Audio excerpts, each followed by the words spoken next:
Hola, en estas fechas cercanas al 12 de octubre quería relacionar el último día de libertad de las poblaciones originarias, el 11 de octubre, con el extractivismo y la economía capitalista. En el marco de la situación actual, en el 2023, tenemos al tercer Malón de la Paz, que está aún en Capital esperando que la Corte Suprema los reciba para pedir que la reforma constitucional que se llevó a cabo en Jujuy por Gerardo Morales fue a espaldas de las comunidades originarias, a espaldas del pueblo jujeño. Aún siguen ahí, aún no los reciben, así que en ese contexto, en ese marco, vamos a hablar de la situación, cómo empezó de alguna manera la situación o cómo empeoró la situación de los pueblos originarios en Argentina. Resulta difícil comenzar la historia de los pueblos originarios en Argentina porque es una historia de conquista, de invasión y que se remonta a más de 500 años atrás. Sin embargo, hoy en presencia del tercer Malón de la Paz en Buenos Aires, podemos recordar que hubo un primer y segundo malón. El primero es de 1946, cuando, bajo el gobierno de Perón, se llevó a cabo una marcha desde La Puna hasta Buenos Aires a reclamar por tierras. Lo que querían demandaban la restitución de tierras que fueron arrebatadas por señores feudales, realmente eran señores feudales, y eran obligados a trabajar en condiciones terribles y sufrían esta opresión y pobreza por parte de los conquistadores, que prácticamente era como una situación desde siglos anteriores, no había cambiado prácticamente. Fueron recibidos por Perón con bombos y platillos al principio, con notas en diarios, y fueron alojados en el Hotel de los Inmigrantes en Capital, pero después de un tiempo ya los reclamos, veían que los reclamos no eran atendidos, a pesar de haber sido atendidos y alojados en ese lugar. Entonces fue cuando fueron sacados a la fuerza del hotel, incluso tirando por parte de la prefectura naval y de las fuerzas policiales de Capital, con gases lacrimógenos y obligados a subir a un tren que los llevaba de vuelta a Jujuy. Ese fue el primer Malón de la Paz. No hubo, no se cumplió ninguna de las peticiones que habían hecho. Tenemos que acordarnos que años después fue un genocidio, en la masacre de Rincón Bomba, en donde las fuerzas policiales de Perón arremetieron sobre una agrupación religiosa en Formosa, y los que participaban de eso, incluso mujeres y chicos, fueron fusilados, fueron perseguidos incluso hasta Paraguay, y luego fueron los chicos que sobrevivieron fueron metidos en orfanatos. Algo que hay que recordar. Muchos años después, 60 años después, ocurrió el segundo Malón de la Paz, el 7 de agosto de 2006, bajo el gobierno de Néstor Kirchner. Néstor Kirchner escuchó algunas de las demandas, algunas de las tierras fueron entregadas, se adjudicó plata estatal para restituir algunas de las tierras, pero fueron bajo título privado, no fueron cumplidas todas las demandas, y ahí quedó. La situación de hoy no ha cambiado mucho, y hoy está el tercer Malón de la Paz desde julio, desde que vino en migración otra vez, en marcha desde Jujuy, para reclamar a la Corte Suprema de Justicia que la reforma constitucional de Gerardo Morales, el gobernador de Jujuy, es en contra de los derechos de las comunidades, en contra de los derechos humanos, porque prohíbe la protesta prohíbe cualquier tipo de manifestación. En Jujuy estamos hablando de unas condiciones de pobreza en donde grandes empresas tienen toda la plata y el poder, como Ledesma, como el Ingenio Jujuy, como los explotadores de litio, como Sales de Jujuy. Tenemos condiciones en donde la extrema pobreza está presente en la mayoría de las poblaciones. En esas condiciones, el reclamo es anti la reforma constitucional de Morales, que dicho sea de paso también fue cambiada en 16 días, en un tiempo récord, sin consulta ciudadana. Tenemos unas condiciones terribles de autoritarismo también en la provincia, y la Constitución lo que hace es avalar la explotación de las empresas, que también son extranjeras, son privadas.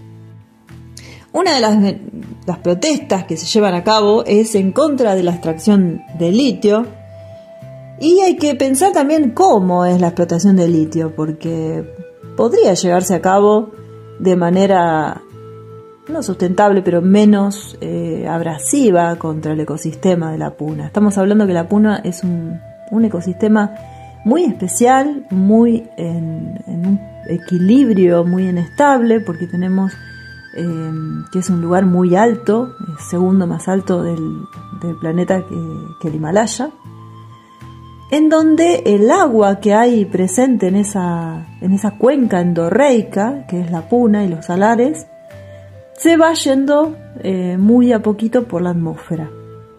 Y el agua que hay es la que está atrapada en esa cuenca, nada más.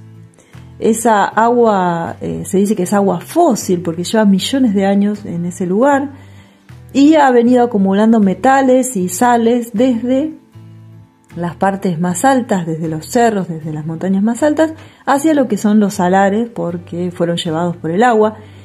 Y la única agua dulce que hay es la que está presente en los deshielos y en la evaporación de la misma agua que sube, ¿no? Esa agua dulce es llevada por arroyos y ríos y de a poco pasa por las vegas, que son unos lugares donde hay plantas que retienen esa agua dulce, que la reservan y que la hace disponible para las poblaciones humanas, para el ganado de esas poblaciones, para las llamas que viven ahí y otros animales que viven en el lugar.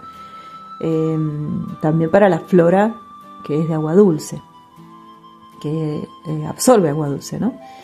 Entonces, si uno perfora esas salinas con un delicado equilibrio entre el agua dulce y salada, que termina por mezclarse al final, pero luego vuelve a evaporarse, lo que ocurre es disminuir el acceso de agua dulce a estas comunidades. Y es lo que está pasando justamente. Lo que hacen las explotadoras de litio es romper esas salmueras, extraer las salmueras y descargarlas en enormes pilotones y someterlas a evaporación. O sea que producen una evaporación mucho mayor, y la evaporación mayor hace que esa agua escape de la cuenca. O sea que retorne a la atmósfera y salga de ese lugar que ha estado retenida millones de años. El método evaporítico produce una desertificación masiva de la zona. Las salmueras luego son sometidas a electrólisis, en donde se extrae el litio. Pero va a dejar sin agua a las poblaciones. ¿Hay otro modo de extraer el litio sin provocar este daño enorme? Sí, por supuesto que sí. El litio es extraído de distintas maneras y se podría llevar a cabo lentamente y que sea una explotación por parte de las mismas comunidades que viven ahí, porque ellos no se van a quedar sin agua por explotar el litio. Si es de afuera el que explota, obviamente no le importa cómo quede el territorio, ese ecosistema tan delicado. Esto muchas veces se justifica la explotación que Jujuy, que las salinas en total, porque estamos hablando de el triángulo del litio, que es entre Chile, Bolivia y Argentina, se justifica en nombre de la transición energética. Sin embargo, esa transición energética que necesita el mundo, nos está cuestionando algo muy importante, que es el modelo de desarrollo. No se cuestiona las causas que nos llevan al extractivismo, no se cuestiona el consumo, que es desmesurado, sobre todo en los países desarrollados, entre comillas. No se cuestiona la obsolescencia programada de las empresas, no se cuestiona el desperdicio. Y el litio que se está extrayendo, que lo están extrayendo empresas como Sales de Jujuy, como empresas extranjeras como Toyota, Mitsubishi, Lieben y Alken, que últimamente se han fusionado. Esas empresas quieren el litio para producir baterías para la industria automotriz de Europa y Estados Unidos, y es una mercancía más. Hoy se calcula que si se empiezan a producir autos con baterías de litio que sean eléctricos, solamente se va a ahorrar emanaciones de dióxido de carbono de un 1%. Esto es insignificante al lado de la transición energética que necesitamos para acabar con las emisiones de dióxido de carbono y llegar a una emisión neta de cero de dióxido de carbono. Esto es que lo que emitamos de dióxido de carbono tiene que ser lo mismo que absorba la fotosíntesis de las plantas y los organismos fotosintéticos del planeta. Hay mucho que cuestionarse. Y hay un consenso extractivista de saqueo que es a lo que se enfrentan los pueblos originarios. Tenemos que la Argentina está sometida a extracción de litio en el norte, a agronegocio, a negocio inmobiliario, la soja, el grano que se vende. Somos el granero del mundo otra vez. Tenemos ganadería de exportación, ganadería industrial, que es terrible. Tenemos emisiones de metano por excesiva producción de grano, de arroz, por ejemplo. Tenemos el fracking, que está destruyendo nuestros territorios del sur. Tenemos la megaminería por varias provincias, que deja cianuro en los ríos. Tenemos las plataformas offshore que se están destruyendo la vida marina por la exploración, que son pequeños sismos que causa. Tenemos que dejar de producir hidrocarburos, pero sin embargo las decisiones de los gobiernos, y esto es un consenso porque todos los gobiernos van por la extracción y por la venta de materias primas para pagarle al Fondo Monetario Internacional, para pagar las deudas que tenemos. O sea, todos opinan lo mismo, salvo los diputados y candidatos del Frente de Izquierda. Son los únicos que están en contra de pagarle al FMI, de hacer una matriz energética y productiva de manera sustentable con los ecosistemas, que sea desarrollado por parte de las mismas comunidades. Nosotros creemos en la gobernabilidad de los pueblos, que haya autodeterminación y que los mismos pueblos decidan qué es lo que quieren producir y qué necesitan producir. No sea consumo por el consumo mismo. Esto es típicamente capitalista. Así que hoy tenemos, esperemos que sean oídas las demandas del tercer malón de La Paz, que sigue ahí en Capital esperando que la Corte Suprema los atienda, en contra de Gerardo Morales, que dicho sea de paso es amigo íntimo de Massa. Incluso el vicegobernador de Jujuy, Hakim, ha sido puesto por Massa. Hoy es como que la grieta no se nota mucho porque los explotadores son todos, por más que algunos vengan con violencia, además de explotación y extractivismo, con negación de lo que fue la dictadura militar.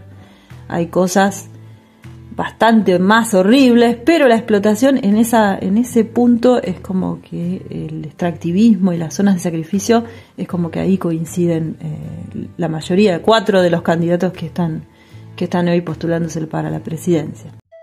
Volviendo a las demandas del tercer malón de La Paz, tienen toda la razón del mundo. Y estamos hablando de que hay comunidades que en Jujuy no tienen gas, se calefaccionan con madera, hay lugares que no tienen electricidad y sin embargo se está haciendo un gasoducto para las compañías que extraen el litio. Y esto no es ahí solamente, como ya habíamos mencionado, hay un montón de lugares en donde ocurre extractivismo y los pueblos originarios también se ponen en contra, como es el pueblo mapuche, ante la explotación de las tierras por parte de extranjeros, de gente que ni siquiera pertenece a la Argentina. Igual da lo mismo de dónde pertenezca cuando venís autoritariamente a imponerte por sobre un territorio que vos no vivías, ¿no? Da lo mismo si tenés documento argentino o si tenés documento de países opresores e imperialistas. Estás haciendo lo mismo. Así que bueno, me despido y nuevamente con esperanzas de que haya una restitución histórica de lo que las comunidades originarias se merecen.